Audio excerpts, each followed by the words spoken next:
એક એક બસમાં રૂટ ઇન્ચાર્જ તો લોકોને હશે જ વ્યવસ્થા સરકારી તંત્ર. આપણા પણ એક રૂટ ઇન્ચાર્જ રાખો, કયા કયા ગામમાં એક સાંજ સુધીમાં તૈયાર કરીને આપો એટલે આપણે પ્રદેશમાં આપવાનું છે.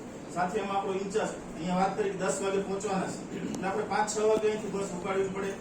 નાસ્તાની ચિંતા છે, નાસ્તાની વ્યવસ્થા હશે એ બધું તંત્ર કરવાનું છે. માત્ર આપણે સંખ્યા વધારે થાય, બસો ખાલી ન જાય એ માટેની ચિંતા કરવાની છે. અહીંયા બેઠેલા બધા આવવાનું, હું પણ આવવાનો છું, જિલ્લાના બધા ધારાસભ્યો, જિલ્લાની અમારી ટીમ, આખા બધા અધિકારી પદાધિકારી બધા જ આવવાના છે. એટલે કુલ મળી મને લાગે 60-70 લોકો તમે બેઠા છો અહીંયા. તમે માત્ર 10 લોકોની ચિંતા કરશો તો આપણી તાલુકા ને શહેર ભરાઈ જશે ચિરાગભાઈ. એટલે વધારે ચિંતા નથી કરવાની. ચૂંટાયેલા બધા મેં અગાઉ કીધું, તમે બધાને અભિનંદન. આ તમારા ભાગે પુણ્યનું કામ આવ્યું છે, રાષ્ટ્ર ગૌરવનું કામ આવ્યું છે, પહેલું જ કામ. ભલે હજી તમારી કઈ સાધારણ સભા વગેરે વગેરે મળ્યું નથી, પરંતુ આ કામ માટે તમે 5-5, 10-10 લોકો કન્વિન્સ કરાવે છે. આપણે લીડર હોઈએ છીએ, આપણા વિસ્તારના નેતા હોઈએ તો 10 તો આપણા ફોલોઅર્સ તો હોય ને ભાઈ. સરપંચ રાકેશ હોય ને ભાઈ કોલડિયા, તો એમનું નેતા બનાવતું નથી. તમે 10 લોકો તો ભાઈ તમે લઈ આવો, જાજા ક્યાં લેવાનું? આટલા લોકો 10-10 લોકો આવશે એટલે આપણો ટાર્ગેટ પૂરો થઈ જાય. બાકીનો ટાર્ગેટ છે પ્રશાસન પૂરો કરશે. એટલે એકલાથી મારાથી પણ કઈ નહીં થાય, પ્રદીપભાઈ થી નહીં થાય કે મનોજભાઈ થી નહીં થાય, ઘનશ્યામભાઈ થી નહીં થાય. તમારે ચૂંટાયેલા પણ લોકોથી બસ ના ભરાય, મને ખબર છે. પરંતુ સામૂહિક પ્રયત્ન કરીએ. 5 આંગળી વારંવાર કહું છું, નાની મોટી હોય છે, પણ જયારે કામ કરવાનું હોય મુઠ્ઠી વાળીએ તાકાત લગાડવાથી ભેગી થઈ જાય. એમ આમાં નાનું મોટું પદ કોઈ હશે, નાનો કાર્યકર્તા હશે, મોટો હશે, કોઈની સમજદારી ઓછી વધુ હશે, પરંતુ કામ કરવા સાથે બધા સાથે મળીએ તો તાકાત ભેગી થાય. સાથે તંત્ર છે. ખાલી પાર્ટીના કાર્યક્રમ આપણે 2 લાખ લોકોના કર્યા છે. 1-1 લાખ લોકો આપણે 200-200 બસ અમદાવાદ મોકલી, 500-500 બસ મોકલી છે નરેન્દ્રભાઈના કાર્યક્રમમાં. ત્યાં આપણે દોડવાનું હતું, બસો આપણે કરવાની, ફૂડ પેકેટો આપણે કરવાના, લોકોને ભેગા આપણે કરવાના, બધું. અત્યારે તો તંત્રનો આપણી પાસે સહયોગ છે, આપણી સાથે સમાંતર પેરેલલ ચાલે છે. એટલે આમાં લીંબડ જળ લેવાની વાત છે. તંત્ર બધું કરવાનું છે, બસ તમને આપવાનું છે, રૂટ ઇન્ચાર્જ આપવાના છે, ફૂડ પેકેટ, પાણી, વ્યવસ્થા, ચોકલેટ, રસ્તામાં જે હશે બધું લોકો કરવાના છે. પણ એના સહયોગી તરીકે રૂલિંગ પાર્ટીના આપણે સભ્યો છીએ. સરકાર આપણી છે એટલે આપણી સબર જવાબદારી બની છે. સરકાર આપણી છે, એ પાર્ટીના આપણે કાર્યકર્તાઓ છીએ. ત્યારે સરકારના કે સંગઠનના કોઈ પણ કાર્યક્રમો આવે એમાં આપણી ખૂબ મોટી જવાબદારી હોય છે. તમે ને હું બધા ઘડાયેલા કસાયેલા કાર્યકર્તાઓ છીએ અને બગસરા શહેર અને તાલુકાના 50,000 લોકોમાંથી 50 લોકોને બોલાવ્યા છે. એનો અર્થ એમ થયો તમે લીડ કરો છો. તમે તમારી શેરીને, તમારી સોસાયટીને, તમારા ગામને લીડ કરો છો. તમને 50-100 લોકો ફોલો કરે છે. તમે કહો તો બધું કામ મૂકીને આવી જાય છે. પરંતુ આપણી નિયતિ અને નેતૃત્વ સાચું હોય તો બધું થઈ જાય. નહીં તો એમ થાય કે પાર્ટી છે કરશે, તંત્ર છે એમ કરશે, આપણે શું એવું ન ચાલે. એટલે મેં અગાઉ કીધું કે આ ઉત્સવ છે, આ કોઈ રાજકીય આનું કોઈ માઇલેજ આપણે લેવાનું નથી. હમણાં 1.5 વર્ષ સુધી લેવાનું જ નથી. હવે કોઈ ચૂંટણીઓ નથી.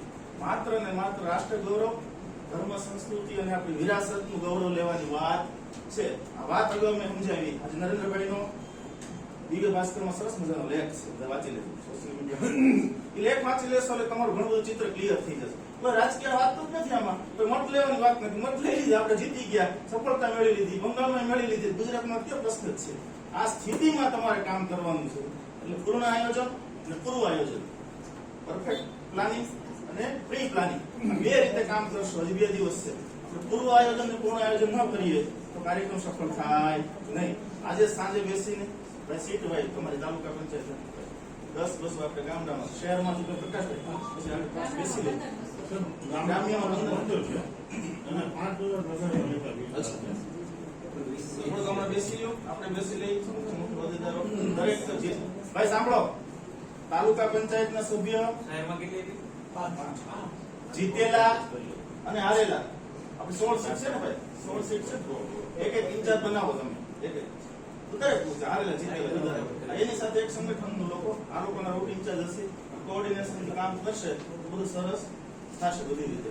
એટલે આ કામ કરવાનું છે. કાલે જૂન બેઠકમાં તમને ખબર હતી, આપણે પ્રભારી સૂચના આપી છે બધી કે ભાઈ તમારે કામ કરવું પડશે, સંખ્યા લાવવાની છે, ખાલી બસો ન જાય. બીજું કે આપણો તાલુકો થોડોક નજીક છે એટલે આપણે વધારે બસો આપી છે. લાઠી બાબરાવાળાને ઓછી હોય કારણ કે આપણે અહીંથી સરળતા પડે. એટલે આ સ્થિતિમાં અહીંયા અધિકારી શ્રીઓ છે, સરકાર શ્રીના, એમની સાથે સરસ સંકલન કરી વ્યવસ્થા કઈ ઘટતી હોય તો એમનું સૂચન કરજો, એમનું ધ્યાન દોરજો. અને આ કાર્યક્રમ સરસ રીતે ચિરાગભાઈ, તમારી નગરપાલિકાના સભ્યોની ખાસ જવાબદારી, રમેશભાઈ, બધા કાંતિભાઈ, તમે પણ એપીએમસી ના ડિરેક્ટર સહકારી આગેવાની પણ જરૂર છે અનિલભાઈ છે, અહીંયા કાંતિભાઈ છે, આ બાજુ બધા જૂના ખોડભાઈ ને યુવાનો કોલડિયા સરપંચ પોરાટ પૂર્વ પ્રમુખ સાહેબ બધા તમે સામૂહિક ચિંતા કરશો તો મને લાગે છે 15 બસ 20 બસ ભરવી આપણા માટે બહુ સરળ છે.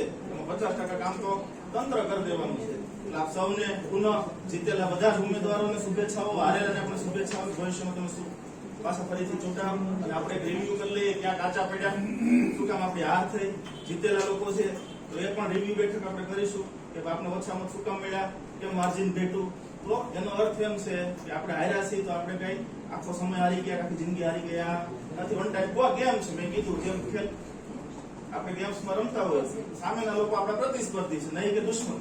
રાજકીય પાર્ટીમાં પણ સામેના લોકોને આપણે પ્રતિસ્પર્ધી માનીને એ ક્યાંક સારી રીતે કંઈક કસરત કરી હશે, એક્સરસાઇઝ કરી હશે, અગાઉ પ્લાનિંગ કર્યું હશે. મેં કીધું ને પૂર્વ પ્લાનિંગ ને પૂર્ણ પ્લાનિંગમાં ક્યાંક આપણે કાચા પડ્યા છે એટલે આપણે 6 સીટ ગુમાવી છે. પણ 1.5 વર્ષમાં પાછું એ પાછું રિકવર થઈ જાય. આવતી વિધાનસભા સુધીમાં પાછા આપણે બધા જ બૂથ પાછા ઇક્વલ કરી નાખીએ. એ દિશામાં સોમનાથના મહાદેવના ચરણે માથું ટેકાવીને ફરીથી પાછું આપણે કામે લાગી જવાનું છે. હું ને સુરેશભાઈ, પ્રકાશભાઈ, હિંમતભાઈ પાછા 4-5 દિવસમાં આ પ્રકારની રિવ્યુ બેઠક લેવા આવવાના છીએ. તમે ભાઈ તાલુકાવાળા પ્રદીપભાઈ, પ્રકાશભાઈ, તમે ક્યાં કાચા પડ્યા મુદ્દા લખજો. કોણ રીસાણા, કોણ મનાવ્યા, તો કામ ન કર્યું, બધા જ આપણા લોકો છે. પાછું આપણે એની પાસે જ કામ લેવાના છે. તો એકવાર બીજું કે હાર્યા છે એ લોકો પણ તમે મતદારોનો આભાર માની આવજો ભાઈ. જીતેલા તો ખાસ. તમને 300 મતમાંથી 140 મત મળ્યા છે તો 140 લોકોનો શું ગુનો? એને આપણો વિશ્વાસ કર્યો. તમે પહેલા જ જઈ આવજો. અગાઉ પણ કીધું દરેક ગામમાં આભાર માની આવો. તમે જે તાલુકા પંચાયતના ઉમેદવારો લોસ કર્યું છે એમને પણ આભાર માને. આપણા મતદારો હોય જ છે ને. આપણે મત દીધો તો શું વાત, કદાચ આપણે લીડ ન મળી તો હારેલા જીતેલા બધા જ લોકો પોતપોતાના મતદારોનો સોમનાથ મંદિર તરીકે આપણે જઈને આવીએ પછી આભાર દર્શન કરી આવવાનું છે. જીતેલા તો કર્યો જ હશે, પાછો પુનઃ હારેલા પણ ઘણી વખત હારી અમે હારી ગયા હું, પણ તમને તો 20-25 મતથી જ હાર્યા હોય. 5 જણ મતદાન હોય, તમને 2400 મત મળ્યા હોય અને 2600, તો 2400 મતદારોનો શું ગુનો? તો આપણે બધાનો આભાર દર્શન કરવાનો છે અને બધાને પાછું કામે લગાડવા માટેના મોટિવેટ કરવાના છે. આપ સૌનો ખૂબ ખૂબ આભાર. આ દિશામાં સરસ સફળ કાર્યક્રમ કરીએ. સંખ્યામાં આપણે બધા તાલુકા કરતા શ્રેષ્ઠ સંખ્યામાં આપણે આવીએ એવો સૌ પાસે અપેક્ષાઓ. અહીંયા સંગઠનના લોકો બેઠક પૂરી થાય તો તાલુકાવાળા શહેરમાં આપણે પાસે બેસી લઈએ, સાહેબ સાથે સંકલન કરીએ.